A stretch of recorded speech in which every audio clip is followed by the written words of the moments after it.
Back. It's been a long time since I've made really any videos. I think the last video on my channel was the last Fortnite event about 2 months ago. It's been a while. Wanted to talk about the Colts, and I've been wanting to talk about the Colts really since before the draft. And life has been happening, but I have carved out some time to finally do it. So this video, it's going to be breaking down the Colts roster, talking about some potential needs, recap of our offseason, all that good stuff. We're going to go through their schedule, give my prediction, and I'll try to keep it nice and tidy. I think the last time I did this, was it just last year's season? Might have been 2 years ago. I made a 4 hours? I think it was approaching 4 hours football video with entire season predictions, and the mock draft was in there, and quarterback rankings were in there. It was just a little bit bloated, like how I feel after eating dinner about half an hour ago. But we're back. I'm back. I've got more ideas for streams and videos in the near future. Streamed Nick's My NBA today. Go check that out. We may or may not have won another championship.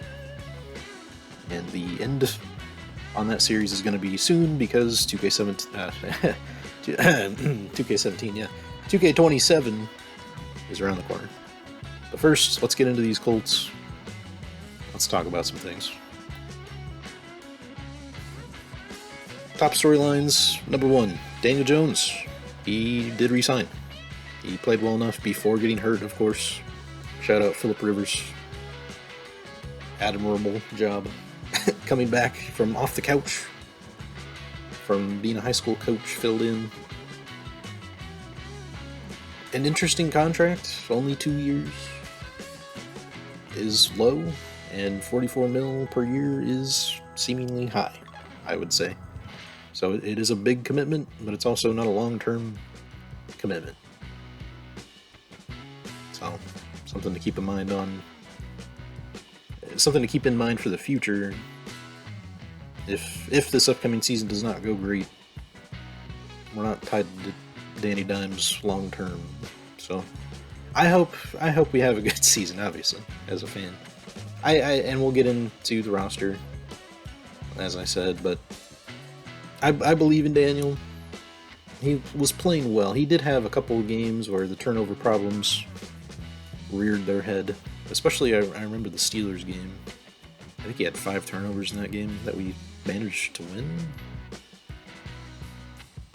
Did we win that game? Now I'm spacing on everything. All of my mental notes are disintegrating in my mind, of course. That's fine, though. Alec Pierce, despite not practicing since before he signed this deal, did re-sign. 4 years, $114 million. Probably around the league, at least in terms of fans of other teams, maybe a confusing move. He was going to get paid on the open market, probably even more than this. So I'm happy he's back. It did come at the expense of Michael Pittman, but now we have another receiver, so we'll get to that as well. Jonathan Taylor signed a 2-year extension just in the last few weeks. And then there you go, Keenan Allen has joined the Colts on a 1-year, $8 million deal, or so. I think it's like up to $8.3 million, something like that. Somewhere in that ballpark. And again, Michael Pittman, he is out, traded to the Pittsburgh Steelers for one of our draft picks. I don't remember if it was something we got in this past draft or a future pick. Zaire Franklin also traded. He goes to the Green Bay Packers for some D-line depth. We'll get into that. Other departures: Braden Smith at right tackle, Kwity Paye on the edge, Kenny Moore, the nickel corner, was so good for us for so long. And then Nick Cross. And I'll be honest, of these 4, Nick Cross is kind of the one that, as far as process for our team, I'm a little surprised we let walk. Is he an amazing, great safety? Probably not. We drafted him at 20. He's only 24, turning 25 years old this year. I'm a little surprised we didn't, especially the contract he signed with Washington wasn't, a blockbuster deal or anything. So I'm a little surprised we didn't re-sign Nick Cross. Kenny wanted to be traded, and we couldn't find a trade partner, and he's still a free agent, so that's unfortunate. Braden Smith signing with the Texans. I think he'll still start, although they've had a lot of moving pieces on their O-line the last few years. And then Quiddy signing with the Raiders in between the Max Crosby shenanigans. But good on the Raiders for honoring that deal and not backing out after getting Max Crosby back. So, our very top storylines right there. Moving along to our draft class, just to recap. Again, this is all stuff that's been several months ago. Stuff I wanted to get to before now, but it is what it is. Our first pick was C.J. Allen, I think around 50 or so, right? C.J. Allen comes in, probably a starting linebacker for us day one. A.J. Halsey also in the second round. Maybe he even starts the back end. Maybe some box safety / hybrid linebacker type of stuff. Jalen Farmer, I think he's got a chance to start some this year. We'll see how the right side of the offensive line pans out. Bryce Betcher, by all accounts, has been very productive through camp and practices and in our first preseason game. George Gums and Caden Curry on the edge are interesting. They're kind of buried in terms of our depth, so I don't know how much either will play as rookies. Seth McGowan could potentially be our RB2. And then Deion Burks, I thought was a nice find. I've heard kind of differing opinions on him as a prospect. Some people are like, man, that's the steal of the draft. And then others were like, yeah, there's a reason he was still there in the 7th. But I think to get Deion Burks in the 7th, to me, as a prospect, that is a steal. So we got I think on paper, a nice draft class. Of course, we'll see how all these guys pan out in the future. And then the storylines going forward of what is actually going on with the team right now. Because we've recapped the moves, we recapped our draft, but what is happening right now? Shout out my guy, Anthony Richardson. Looked up and down, as he always does, it seems, in our first preseason game. By a lot of accounts, he did not have a great offseason camp and practices. There were some fumbling problems, apparently. I don't know if that's with Tanner Bordolini or not. Don't know who was responsible with that, but apparently he was having snap issues. I was asking the question, can he even see? How's the eye? I haven't heard how his eye is really doing, but after watching a half of Anthony Richardson against the Patriots and then a half of Riley Leonard, I think the battle has been won. I think Anthony's QB2. With respect to Riley, I don't think he's there yet to be confident in him as the QB2. Anthony's going to be up and down. If he has to play this year, if Danny misses some time or whatever happens, maybe we bring in Anthony for a package. I don't know. You're going to get up and down things, good and bad things from Anthony. It's just kind of what he is as a player right now. He's also only 24, by the way. Kind of crazy to think about.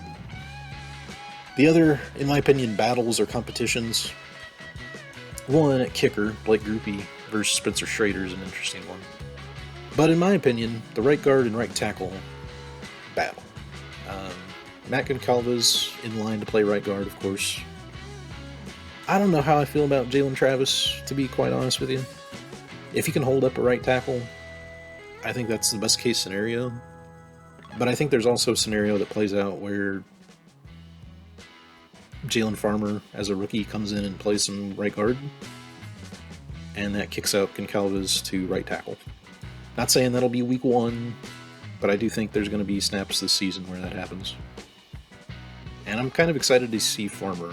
I think he's got a starting caliber future in this league. My big question, will we sign a veteran running back? We've yet to do that. We did release Roydell Williams, shout out to bro, undrafted out of Florida State. Was one of our... I think it was a corresponding move. We had to cut somebody when we signed Keenan Allen, so unfortunately it was wraps for his time with the Colts. I liked him as a prospect. I thought he was a draftable running back, but didn't pan out. Maybe Anthony Richardson plays some running back. I don't know. But we'll get into some possible free agent targets as well later on. And then injury concerns. There's a very important trio. our biggest 3 targets, with the exception of maybe Keenan Allen sneaking in there, all have injury concerns to some extent. Downs and Warren appear to be... It appears that they're going to be fine and be able to play week 1. They're on track. Alec Pierce, we don't know. And I have a feeling that goes into why we did sign Keenan Allen. They're different types of receivers, obviously. I do just think that there'd been a lot of talk of, well, why don't the Colts sign a veteran receiver? And you look at our depth chart, Pierce, Downs, we bring in Keenan Allen now, but we'd already signed Nick Westbrook-Akine. Ashton Dulin was getting prepped to be in a bigger role again. He's been in like the wide receiver 3 conversation before. We drafted Deion Burks. We still have Anthony Gould running around, possibly as a punt returner, although maybe that's not the best role for the man. But that's not really what you want to see from your receiving core. Your top 3 targets, including your tight end, all dealing with some nagging injury problems. This is something that a lot of Colts fans have been clamoring for years, at least in terms of Ballard, but the potential hot seat, if this season does not go well, for not only Chris Ballard at GM, but also your head coach in Shane Steichen. If Ballard were to be let go, and this is a contract year for him, would the Irsay daughters, RIP Jim, would they decide to part ways with Shane as well early while bringing in the new GM? Hopefully it doesn't come to that, right? We'll see. And speaking of contract years, you've got Anthony Richardson, Josh Downs, Quentin Nelson, DeForest Buckner, and Grover Stewart. So, in my opinion, 5 important ones. Maybe some Colts fans will write off Anthony. I'd like to see him re-sign. I know he apparently doesn't want to be here. He wants to be in a situation where he could potentially start down the line, right? I don't think there's a lot of other teams out there that makes sense to do that right now. Like, could he possibly work his way as a starter for the Jets this season? Later in the year, if they're bad and they're like, well, we have Anthony Richardson, we might as well throw him out there. I guess, yeah, sure. Or like a team like the Cardinals or the Browns, who have kind of uncertainty at best, long-term at the quarterback position. Maybe. But like, you're in the competition for QB2. In my opinion, you are the QB2. There's not really many better situations than right here. By, again, all accounts, Ballard and Steichen still like him. I know, breaking, hard-hitting journalism right here. It's just what I've heard. I'm not in the locker room, obviously. I'm a fan. There's a lot of people talking about the Colts. Shout out TFG if you want a complete deep dive into our roster. I'm just the true Colts fan perspective is how I think about myself. So when I think about Anthony, I hope he's here. I hope we don't trade him. I hope we don't have to cut him. I really just prefer him to be here as our QB2. So, and maybe he'll see that when he hits free agency next year. Maybe he won't have any offers. I know, like, Vikings fans apparently want him. It's funny, and again, this is going to become an Anthony Richardson spiel. But it's funny how the narrative around the league is, oh, this guy's a bum, he sucks, he tapped out that one play, oh, he's terrible. Maybe my team should get him. Maybe we should develop him as our backup. It's like, he's doing that. We drafted him at 4 overall and just threw him to the Wolves immediately. He got hurt year 1. He played, I think, 4 games. He wasn't able to play at all last year after the eye injury. You know what? He was 1 of 2 passing, with his 1 completion being to himself. So I can't say he didn't play at all. He did play a little bit. But I'll digress for now, and we'll maybe get back into Anthony a little bit. We'll move on to Anthony. We're going to talk about quarterbacks. Just in case you're a fan and you're like, who's on this team and what number are they wearing? I have included their jersey numbers. It is still preseason. We've got a 90-man roster here, so there's a lot of players to go over. You might see a name and you're like, oh, when did that guy get here? I'll be honest, I have an ongoing spreadsheet of our entire roster, and there were some names that I'd missed. There were some names that I didn't even know had been cut or had been signed. All undrafted rookies. But, yeah, so even I, who try to be thorough, had missed some guys. You might be like, Easton Stick, when did he get here? Yeah, a few months ago.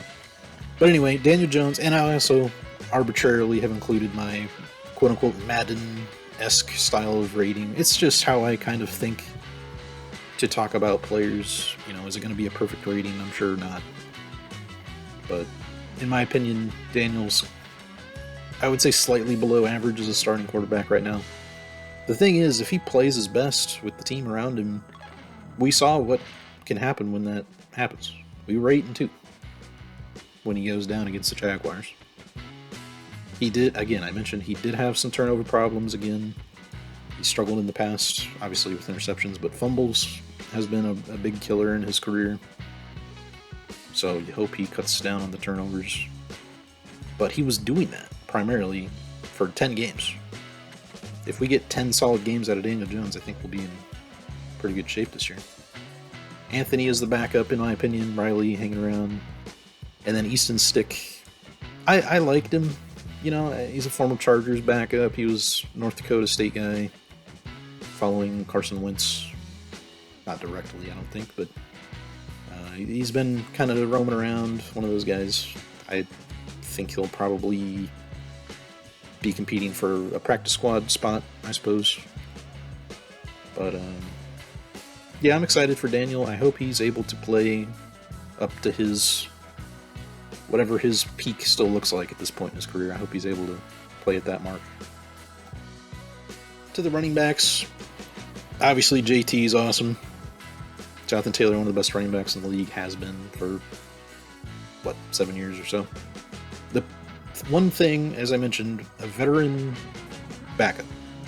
Because right now, Giddens was a draft pick 2 drafts ago, and then Seth McGowan from this past draft. Bennett, former undrafted guy. Anderson Castle, maybe a fullback. He's pretty hefty. Maybe if we can end up keeping a fullback on this roster. But it really is just Jonathan Taylor and friends. And you kind of hope we can at least survive in the ground game if Jonathan were to go down, or even on just snaps he comes out of the game. Which last year weren't many. He didn't miss too many snaps. There weren't many other carries to go around for other running backs on the roster. So if I'm a veteran running back, maybe I don't want to sign with the Colts. Unless JT were to have an injury. Maybe guys are just waiting to see. I don't know. But that is one of my bigger needs for us right now. Looking at the receiver group, obviously led by Pierce, Downs, and Allen. Alec Pierce is on the PUP list right now. That's why I've given him a red mark. Oh, not the red mark. No, it's just indicating he currently is injured to the point where he may miss time. So, unfortunate there. But the trio of Pierce, Downs, and Allen, I think, is a very good one. I'd be surprised if there's more than like 5 to 7 or more, or 5 or 7 or so teams that have a better receiver trio than this. I don't really think there are. There's definitely duos better. CeeDee Lamb and George Pickens comes to mind. Jamar Chase and T. Higgins comes to mind. Justin Jefferson and what's bro's name? What is bro's name? Who am I spacing? Jordan Addison comes to mind, although that's doing heavy lifting by Jefferson, I would say. But yeah, Nick Westbrook, Akine, he's had some big games in the NFL. I think he's had a multi-touchdown game against the Colts with the Titans. Played for the Dolphins last year. Another like big body guy. I think the hope there was that he could just replace Michael Pittman, not necessarily match the production, but for that kind of role and be the number 3 wide receiver. But I also do think Keenan Allen's still an upgrade. While I don't think Keenan's, he's not going to be in his prime here at 34, I believe he is.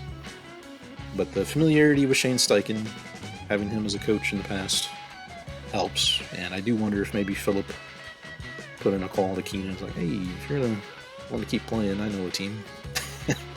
And heck, maybe we'll see Phillip Rivers suit up again for this Indianapolis Colts team in 2026. Who knows?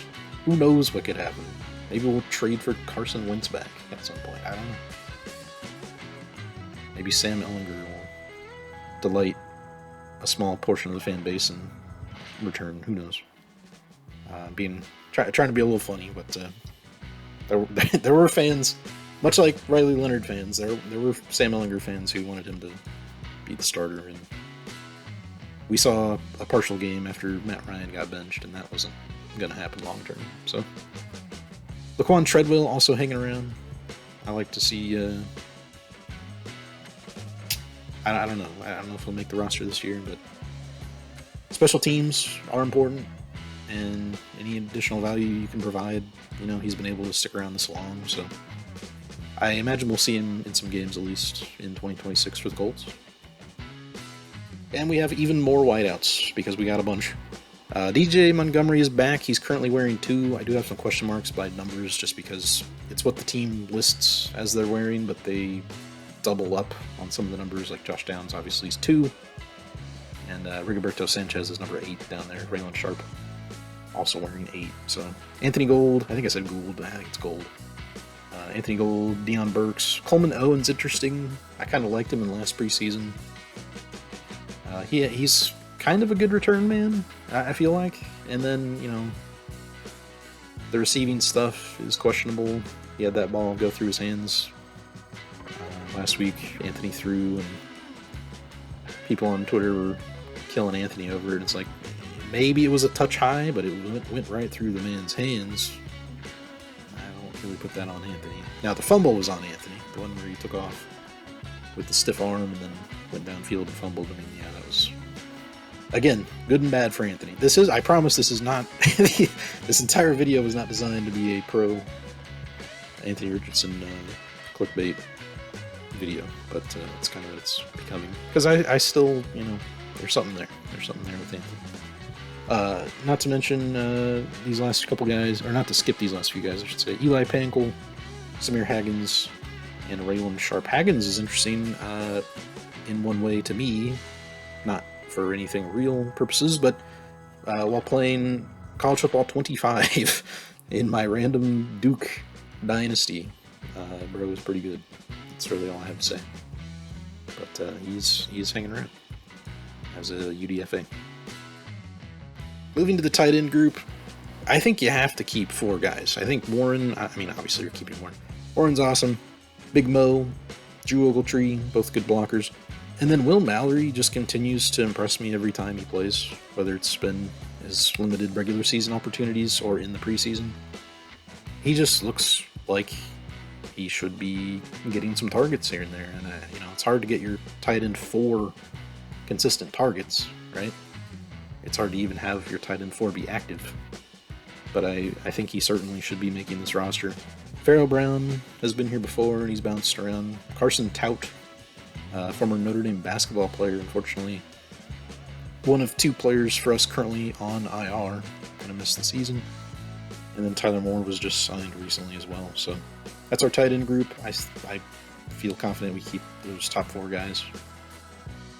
Looking at the offensive line, led by Quentin Nelson, of course, at left guard, but Bernard Ryman at left tackle, Bortolini at center. And then, as I mentioned, I do think the opening week 1 lineup will be Goncalves at right guard and Jalen Travis playing right tackle. But I do think we'll see Farmer over the course of the season. Obviously, you know, injuries are going to happen, unfortunately. What I do think we might need and we might be looking for is some interior O-line depth, especially if Farmer were to start at guard at some point. We've got Travis, and we'll look at our backup tackles here, I guess. Luke Tenuta, Blake Freeland. I would say Blake probably fighting for a spot this year. Nolan Rucci, unfortunately, has a new injury that popped up. I just saw that before I started recording. Don't think that's a IR type of situation, but it could certainly affect his ability to make the roster. So I do feel like we're pretty solid with the backup tackles. And Farmer, you know, I think he's a good backup guard right away. But who's your backup center option here? Is it Dalton Tucker, maybe? Sliding inside? Is it Jimmy Morrissey? That's kind of your options. Now, Josh Kreutz is one of these players I just found out was actually on the team, son of Olin Kreutz. That's kind of a cool storyline. I don't know if he'll make the active roster. Certainly could be a practice squad candidate. But interesting, fun NFL family storyline right there. Moving to the defense, going to look at edge rushers first of all. Now, there's one man missing from this group. I have him in the defensive tackle group. He's not exactly a defensive tackle, but he's not exactly an edge rusher. So maybe I'll break it down differently. Let me break it down for you. Maybe I'll do it differently in upcoming videos. We'll see. But for now, Laiatu Latu is our top edge rusher. Still improving.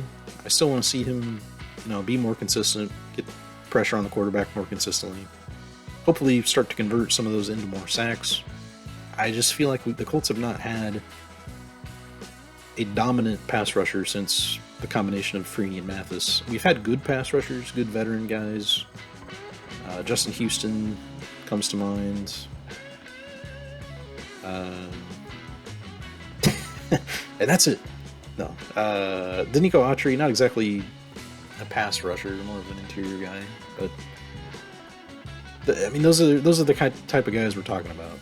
Other draft picks of ours, I mentioned Kwity Paye. Dio Adembo was paid last offseason to go to the Bears. Not a great move. Guys like Tyquan Lewis had been hanging around here for a long time. Ben Banago. And just other draft picks of Chris Ballard's haven't really panned out. So I'm hoping Laiatu Latu can ascend past all of these guys. As I see it right now, he's probably a quality number 2 edge on a lot of teams right now. I think that's fair to say. He's not, a dominant pass rusher that, this guy's for sure going to get 15 sacks or, at least tons of pressures. And unfortunately, he doesn't really have a consistent running mate yet at this moment. Arden Key is a nice veteran piece to bring in. Michael Clemens is a veteran piece that we brought in. JT Tuimoloau is now apparently Jalon. So does the JT stand for Jalon Tuimoloau? So has Bro been Jalon Tuimoloau? Is this the Drake May meme all over again? Maybe. But also out of Ohio State, we mentioned Curry. George Gooms out of Florida joins. Darrell Namchi and drafted Mitchell Melton on the roster as well. I think it's possible we keep 6 from this group. We'll see about the 2 rookies if they both end up making the final 53, but maybe a guy like Clemens is a roster cut, borderline guy that just the numbers game shows Clemens on as an odd man out type of situation. And maybe we still, maybe we look at cuts and try to add a veteran. I know the Falcons, who were practicing against this week, they added Zadarius Smith. So it's certainly not out of the question we add a veteran at any of these positions to come in and compete here before roster cut down day. But as it stands right now, this is our edge room. Hopefully you get more out of Latu. Hopefully the younger guys show flashes. And we'll move on to the interior. Led by our 2 vets, who both going into contract years, Buckner and Stewart. A great combo. I think the first round pick that we traded to get DeForest Buckner, 6 years ago or so, I think that was well worth it. Buckner's been very good. I don't know if I'd say he's been, one of the very best premier defensive tackle, all-pro type of players in the league, but the combination of Buckner and Stewart has been legitimately great. So I'm happy we have both still for this year, and hopefully neither has any fall off in play, and hopefully they're back in 2027. That's what I would prefer, But Colby Wooden is the player I was alluding to. He's more of an edge defender, but not exactly an edge rusher. So I included him here with the D tackles. But he could play. He could be the Danico Autry type of role. But we also have Ademiwa Adebaware, who's kind of that as well. He's an interesting guy. He's going into year 4 now. Great athlete. Has had some, he's made some plays. He hasn't consistently been on the field. I thought he would kind of be more used on the edge because of how athletic he is. But the Colts have not really used him in that role. He's been more just interior depth. And then you have true defensive tackle depth in Jerry Tillery, Derek Nottie, Tim Smith, and undrafted Cameron Ball. So from this group, I can probably see 5 guys making it still. Probably your top 5 right there. But maybe Nottie sneaks in as well as a true run defender. The linebacking room has me a bit worried. Akeem Davis-Gaither coming in as your veteran linebacker. You traded Zaire Franklin. Jermaine Pratt played okay. Made a couple plays here and there. Had a lot of tackles. He's still a free agent. I do think I'd like to see somebody get added here. Unless you could tell me all 3 of Allen, Betcher, and Carlisle are going to play really well this year. Which I suppose is possible. Carlisle had a really nice opportunity last year to get starting reps in the regular season, and unfortunately got hurt. I don't think he played at all, or maybe he also barely played just a little, like Anthony Richardson did. Maybe later in the season when he came back. I'm not really sure. I don't remember him in the game. I have to look up snap counts. I feel like Jalen Carlisle really just didn't play. But maybe he'll get a bigger opportunity this year than the amount of time he played last year with 2 rookies. And Davis-Gaither, if he was like your veteran 3rd linebacker, I'd feel better about it. But relying on him and 2 rookies and a converted safety as your linebacking room isn't ideal, I would say. Austin Ajaki, more of a special teams guy, but maybe he ends up having a role on defense. And then Taj Chambers, Wes Weeks, and Devin Varusic, all undrafted guys, vying for probably practice squad spots. Going to the defensive backfield, corners led by Sauce Gardner. The narrative on him has been really terrible. I mean, I don't know if it started exactly when we made the trade for him last year, but I know we gave up a lot for him. He did not play great when he was out there. He also was hurt.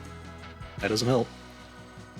And it doesn't help that Javarius Ward has gone through a lot of injuries, concussions, personal things, all awful. Family stuff. I hope he's doing well. And now he's apparently got a back thing as well. Injury with his back that's lingering. I know he contemplated retiring. I hope he can play a full season. Maybe that's selfish as a Colts fan. Maybe that's the wrong word for it. I want to see him stay healthy and be able to play at his best. Because kind of like our wide receiver trio being one of the best in the league, I think this cornerback duo could also be one of the best in the league. And if both these guys are limited this year, I think it could be a long season defensively. Cam Taylor-Britt's an interesting addition. He is going to miss week 1 with a suspension. He versatile corner, could play boundary, could play nickel. Jalen Jones is here. Is he in year 4 as well, I believe? He was drafted in the same draft as Darius Rush, I recall. And Darius was waived very early on. Jalen Jones has just kind of been grinding, making a roster spot for himself. Unfortunately, he also had bad injuries last year, didn't play much. I think he played like 6 games or so. Mekhi Blackman has looked bad. Has not been particularly good, apparently, in the practices, and gave up some plays and had 2 penalties on our opening drive this past week against Patriots. Maybe it's just the Patriots got his number. You know, he was a player we traded for at the very tail end of last preseason. Got him from the Vikings, and he played a decent amount of snaps last year as well because we had so many injuries at corner. And one of them was Justin Wally. Justin Wally could potentially be our starting nickel. He apparently has been making plays against the Falcons this week, and Drake London had a pick, a Tua Subway sub pass to Drake London. Or meatball sub, whatever the expression is. So, I think ideally our three corners on the field week 1 are probably Sauce, Ward, and Wally.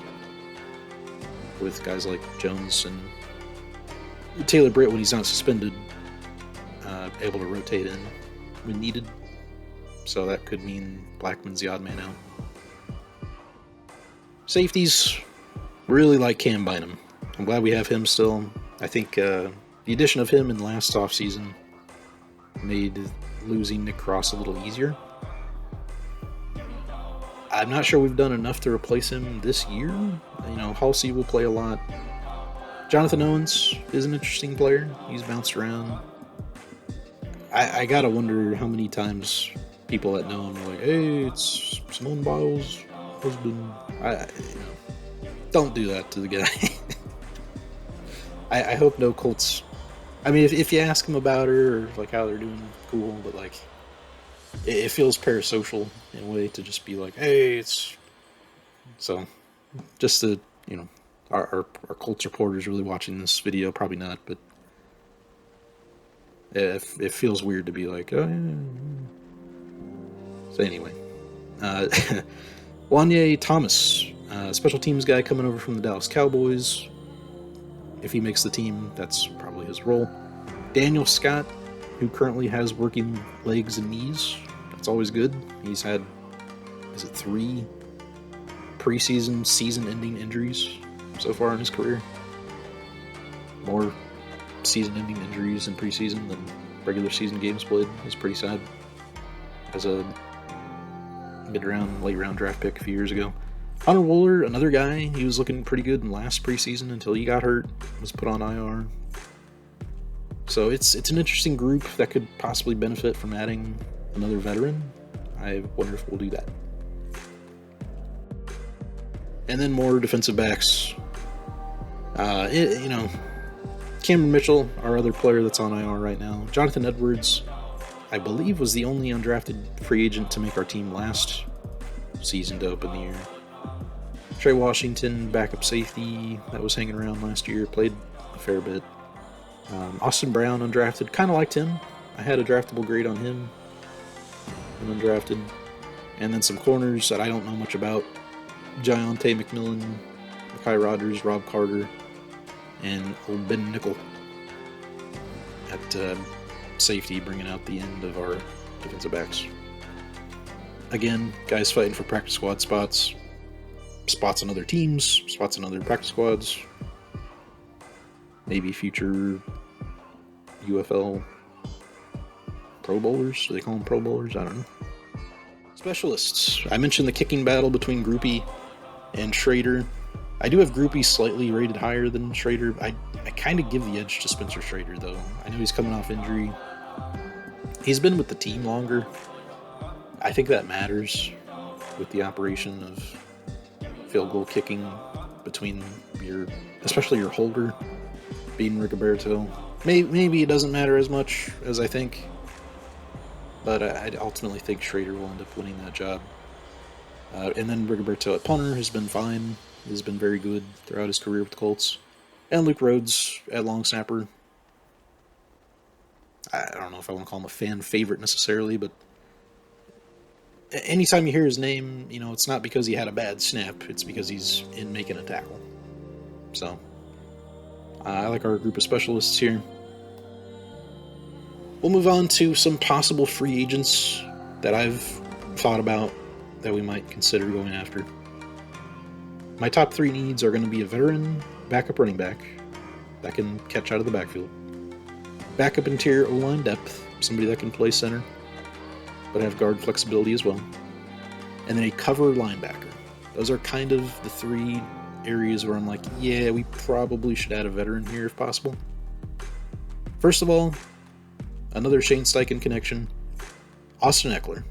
Now, the bad with Eckler, he turned 31, and he's ancient. Oh, I'm 32, all right, and I feel ancient sometimes. But this isn't a personal attack. It's just in the NFL, you don't see a lot of 30-plus-year-old backs. He's coming off a torn Achilles, but he's been a very productive player in the past. He was going in last year with the Commanders as their possible RB1. It was kind of between him and Bill. Corey Krosky, but he got hurt so early on, it just kind of forced Bill into being the starter all year. But familiarity with Steichen, he's had a very good career. I think this would be a nice role for him, and I don't think it would be a role where it's like, okay, you need to give us 150 carries as the backup, unless you have the unfortunate problem arise of a Jonathan Taylor injury. Knock on wood, hopefully that does not happen. But I think Eckler would be a nice addition if he's healthy, and that's obviously a caveat for any free agent, any player on the roster. It's like, this guy could be great this year if he stays healthy. Like, well, yeah, obviously. So that's the downside with Eckler, but I'd like to see it, And then two other players, we got James Daniels. He's got a lot of experience. Only played one game. Ironically, it was the Colts game where we blew them away. He unfortunately got hurt with the pec injury and did not play again all season. And then Jerome Baker was kind of the best coverage linebacker, in my opinion, on the market. Maybe we look through cuts, like Chad Muma. There's a name. Chad Muma was a guy that we signed right before the season started last year off Jaguars cuts. And he didn't end up lasting the season with us, but maybe there's a linebacker that's on the team right now that we end up bringing in, but Jerome Baker's kind of the best I could find. Shout out the Ohio State. Some other names to consider. I did write down Bobby Okereke, not Okereke. Maybe a reunion there. I don't think he's the best coverage player at this point, but if you're like, yeah, we don't want to throw Allen and Betcher into such big roles right away, maybe Bobby Okereke. Other players on the offensive side of the ball, Antonio Gibson at running back, Liam Eichenberg, another Dolphins offensive lineman, and Ryan Bates is kind of interesting to me, backup center who's played some games with the Bills and the Bears. Mike Edwards, veteran safety. I actually had Taylor Rapp here, who's not the best athlete, but he actually just signed today, so no Taylor Rapp. And then the one probably most intriguing player here for me is Q Blue Kelly. And you're like, Skillet, don't who this man, alright? He bounced around a lot already. He's also only like 24. He intrigues me. He had 3 picks with the Raiders last year. I thought he was a good athlete coming out of the draft in his class. Is he from Stanford? Is that at all correct? I feel like it is. It may not be, but I feel like it is. Shout out Richard Sherman. Yeah, he'd be a roster bubble guy. Obviously, he's not on a roster at the moment. But I feel like he could push somebody like Mekhi Blackman if we are going to keep 6 corners, especially with Britt being suspended a game. I feel like he's a guy that could possibly push Blackman for that final spot. But, again, these are just some names that are out there. If you go back and look at my free agency prediction video from before the offseason started, I believe I batted 0. I don't think I picked a single player-to-team combination, and I had an offensive and defensive player for every team. So I think I went 0 for 64. So is it at all likely that any of these 9 players that I just threw out there signed with the Colts?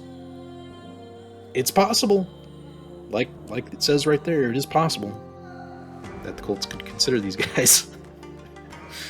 But, I don't have the best batting average when it comes to guessing who teams are going to sign randomly. So, we'll see. Here is what you're clicking on the video for, right? On my schedule prediction. You're like, gosh, if only I knew what Skillet Amigo was going to predict the Colts to do this season. So now it is time. It is time for my big prediction. We've got Sunday night game, week 2 at the Chiefs. That doesn't sound great. We have another international game this year. Last year we... Was last year? Yeah, last year was the Falcons game. I think it was our last win. Shout out, Bullet. I think 2 years ago was New England, which we also won. So we've got some history winning overseas. That could be a notion of what I'm going to predict to happen in that game. I don't know. Thursday night at Texans doesn't seem great. Week 11, bye week 13. Of course, we play each of the AFC South teams three times. Yeah, we play the AFC South 9 times this year. Yep. I record these videos too late at night, man. For some, it's 6 games. We play them each twice, obviously. We've got 2 games at the end of the season that are TBD in terms of time. I don't really know if that's... I don't really know why that is. I assume it has to do with the flex rules, but like I don't know why they don't have dates and times now, and then it's like, oh, well, we can flex it later. I don't know what TBD really is doing there. But week 18, home to the Jaguars. It feels like this is something that happens about every year, and for whatever reason, we can't get it done at the end of the year. But here is my prediction. Oh, 9 wins. Whoa, and you see 9-7. Wait, Skillet, that's only 16 games. Well, I left the Jaguars. We'll get to it. Let's break it down. Starting off 0-2 losses, home to the Ravens and at the Chiefs, would be a very tough start. It's 2 really good opponents. And these are 2 teams that we've beaten in the past. You know, we've beaten Lamar, we've beaten Mahomes. But I'm giving us a couple of L's to start the season. Now, keep in mind, we were 8-2 last year, so I'm rattling off 5 straight wins to get to 5-2. Home to the Texans, not home to the Commanders, in London against the Commanders, at the Steelers, home to the Titans, and at the Vikings. Giving us all wins in those to get to 5-2, and then a pair of losses at Jacksonville, home to the Cowboys. Shout out Tim the Tatman, who picked Dallas to be one of his top 3 Super Bowl contending teams in his tier list, and had the Colts in the second to the bottom tier, winning 4-6 games. I see you, Tim. I see you. We'll revisit. We could revisit these. That's the beauty of the internet, right? Don't look at my predictions from last year. Or you know what? Let's do that sometime. Actually, let's do that and see how I did. Week 10, Dolphins, we get a win. We're going to trade wins and losses here for a little bit. Loss at the Texans. Win home to the Giants. We've struggled with the Giants over the years. I feel like the last time we beat them, Eli Manning was our quarterback. Daniel Jones beat us with the Giants. Drew Lock even beat us with the Giants. So we don't have great recent history against them. You almost feel like the tide must change at some point, right? But I do have us getting the win there before our bye week. And then it's going to continue loss, win. Losing at the Eagles, winning at the Titans. Losing home against the Bengals. And then winning at the Cleveland Browns week 17. Wonder who their quarterback will be in week 17. It could be me. I don't know. Probably won't be. It could be Taylon Green. It probably won't be Deshaun Watson. But we'll see. I don't know. Could be Shador. Could be Joe Flacco. Could be back. Who knows? It could be Charlie Fry for all we know. So week 18, I've left it open. What's going to happen? We like to screw it up oftentimes at the end of the season and have it cost us a potential playoff chance. Are we going 9-8? Barely with a 500 record? Are we going 10-7? What's it going to be? It's 10-7. Oh, wow. What an amazing record, 10-7. As I do think we will get the win there to end the season against the Jaguars. kind of getting the monkey off your back, so to speak, as we have really struggled to start seasons and to end seasons for like a decade plus now. There's some stat where we've won our season opener like for the first time last year, I think it was, for the first time in like 15 years. It was that bad. It was like the last time we had won, it was against Terrell Pryor. Shout out to bro, but like, dude was an NFL wide receiver playing quarterback. That was the last time we won a week 1 game. So we kind of put ourselves in a hole at 0-2. We climb back to 5-2, lose a couple games, win-loss, and then a pair of wins against the Browns and the Jags to end the season. I don't think this is too far-fetched. I get it. Other people might be lower, like Tim the Tatman thinks we're only going to win 4 to 6 games. It is what it is.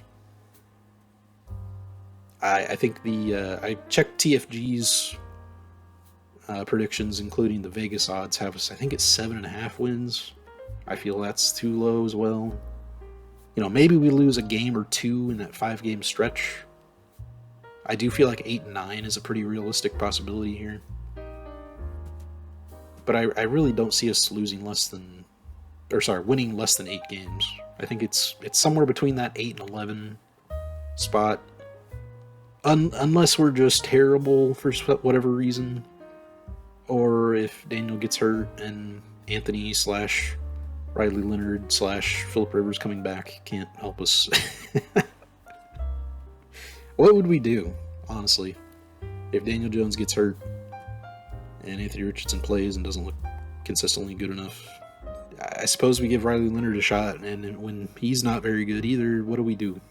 Do we call Phillip Rivers again? Surely not, right? Sure, you just think surely not. But who knows? Could happen. I forgot about this sled. So am I delusional? I kind of already, said I don't think I am, but maybe I am. Maybe you think I am. If you think I'm delusional in the comments, let me know. If you think this is a 5-win team like Timmy, I guess let me know. I feel like I've given my reasons why I think we're not. I feel like this is a reasonable result. We're dropping games early to really good quarterbacks. We split with the Texans. We split with the Jaguars, and we beat the Titans twice. Shout out RBT. RBT picked the Colts to finish last in the South. Alright, man. Yeah, I think he picked Houston to be 3rd, by the way. Titans 2nd, Jags 1st, something like that. I think my most realistic outcome is the Texans win the division. Jags 2nd, Colts 3rd. I still think that's like the most realistic thing to happen. But I mean, I'm looking at our schedule and I'm like 10-7's not out of the realm of possibility. Maybe the Jags take a little bit of a step back. Maybe the Texans offense can't figure it out and their great defense kind of goes to waste this year. Who knows? But I think we'll be in the wild card hunt at 10-7. Well, I should just go to the next slide here. So the playoffs. If we go 10-7, I think yes, we make playoffs. I think it's good enough for a wild card. Probably not going to win the division at 10-7. Probably the most likely thing is the Texans win the division. I'm probably not going to get to a full prediction video this year for records for every team. Maybe there's time. We'll see. But I don't foresee us being a Super Bowl team. Obviously, if you get in the playoffs, you give yourself a chance, right? That's all I can ask as a fan, is just a chance.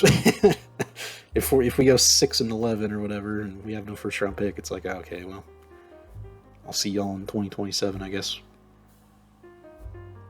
But I feel like it's a realistic possibility, and it's not like 10-7. What do you think you are, the 18-1 Patriots? It's like it's 10-7, dude. It's not like I'm saying we're gonna go 17-0. All right, let's chill with the too unrealistic predictions. I don't think they're unrealistic.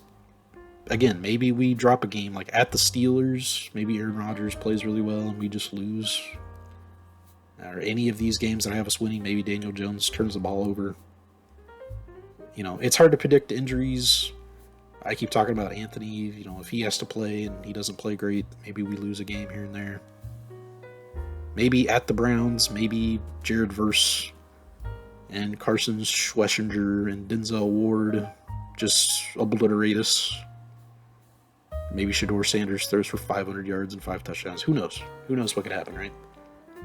I just think this is possible. I don't know. Again, I think the most likely outcome is we win 8 or 9 games. It's what we seem to do every year. But I do think the path to 10 wins is right here. So that is my season prediction for our Colts. I'm hopeful for now. I think that's the best way to sum up my feelings. If the injuries linger around our best players, Daniel Jones, Alec Pierce, Josh Downs, Tyler Warren, Sauce Gardner, Javarius Ward, if other players end up popping up on the injury report, you know, offensive linemen, if we have, you know, inconsistent linebacking play in the middle of the defense, if we are not able to get pass rush consistently with Latu and friends, that is where we could maybe end up only winning 5 games. Or, you know, 7-8 games. Or, you know, 6-7 games. Alright, that's...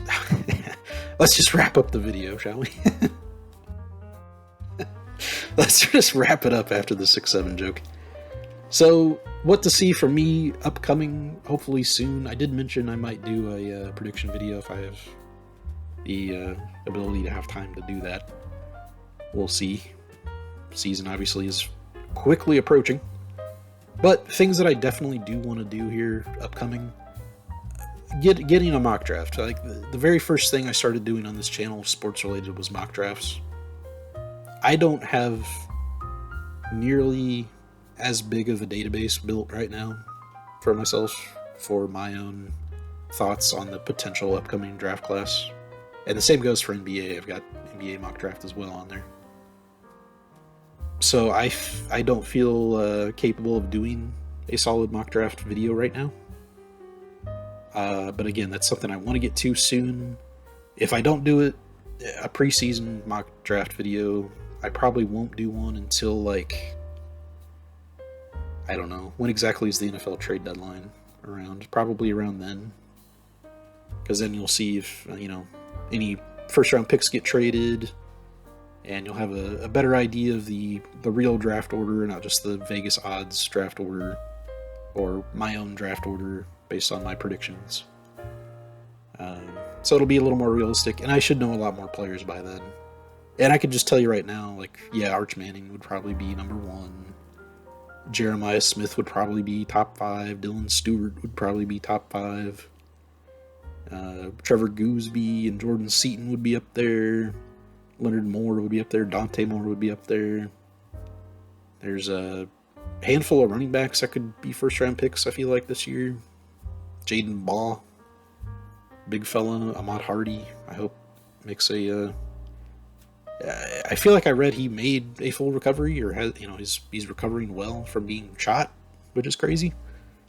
But, you know, he's entering a season where he's probably the best, you know, RB1 for the 2027 draft class for most people, and he's having to deal with that, so unfortunate. What other players come to mind? Johnson, right, the tight end from Oregon. Can't think of his first name. It's not Jeremy. Jeremiah? I feel like it's Jay Johnson, but I can't think of what his first name is. See, this is what I'm talking about, right? I don't have the database ready to go, so I am unprepared for a mock draft at this moment. Other things, QB ranking / tier list video, which I've done. I mean, again, I mentioned I did one of those in my, I think it was just last year, video that I think it was like 3 to 4 hours, football video. And then I did have one separate video where it was exclusively just a QB ranking video. and I'd like to do that again because I've got thoughts, I've got opinions. I want to share them. You know, I think things about these quarterbacks in today's game, and you know, I'd like to show that Anthony Richardson's my number 10 quarterback in the league. No, I'm just kidding. Maybe number 10 backup. maybe he's top 40 quarterback still. I don't know. One other idea I've had is as far as NFL content, maybe doing some rebuilds in some old Maddens. I love Madden 12. I cannot stream Madden 12, unfortunately. But there's other Maddens. There's Madden 21 I really liked. Madden 20. Could use that man, Andrew Luck, right there. Could go all the way back to the original Madden 25 through, 26. So maybe an old Madden rebuild pops up on the channel one of these days. Other things, I want to wrap up the 2K26 Knicks series. And then once 2K27 comes out, which I plan on getting, do some rebuilds. Maybe play some My Career. Maybe just play online with some buddies. Shout out Foff. We'll see what happens. I forgot about this slide too. Thanks for watching, guys. Everyone that's watched my NFL videos over the years, I appreciate you for the views. Leave a comment, if you want to see any... Let me start over. Leave a comment about anything you want to see sports related, that you want to see me talk about, if it's NFL or NBA related. If it's another sport, maybe I haven't really branched out into talking about any other sports, but I love NASCAR. Well, I don't know if I love NASCAR. I like NASCAR. I've watched NASCAR since I was little. I don't know if I love NASCAR. We could talk about the Indiana Fever. Hey, unfortunately they just lost, but I saw Caitlin get tackled, so that was fun. There's a lot of things going on with the WNBA these days, man. I don't know. We could talk about Uma Musume, of course, real quick. Austin Machan is coming less than a week. Very excited. And SpongeBob Cosmic Shake. That's why he's there. I'm supposed to say my line. Come on, Superman, say your stupid line. I want to play SpongeBob Cosmic Shake, and then everyone points and laughs at me because they know I'm not going to. I started it like 2 years ago, man, and I had never played it a second time, so I feel bad. I played so many different SpongeBob games, especially Simulator, for so long. And there was that Roblox speedrun there for a little while. But I really just kind of abandoned the idea of playing Cosmic Shake. Although I haven't, because I mention it like every video. So one of these days, I really will sit down and actually play that game. We got Tyrese, Arch, and Yesafu representing potential mock drafts and sports content on the channel. I hit UG rank, by the way, in Uma Musume. Very important to note in this NFL video. That's it, though. That's it. Nothing else to see here. That's the video. Thanks for watching. Godspeed. I see you in the next one soon. Alright? Take it easy. And thank you for watching. I still believe. I still believe.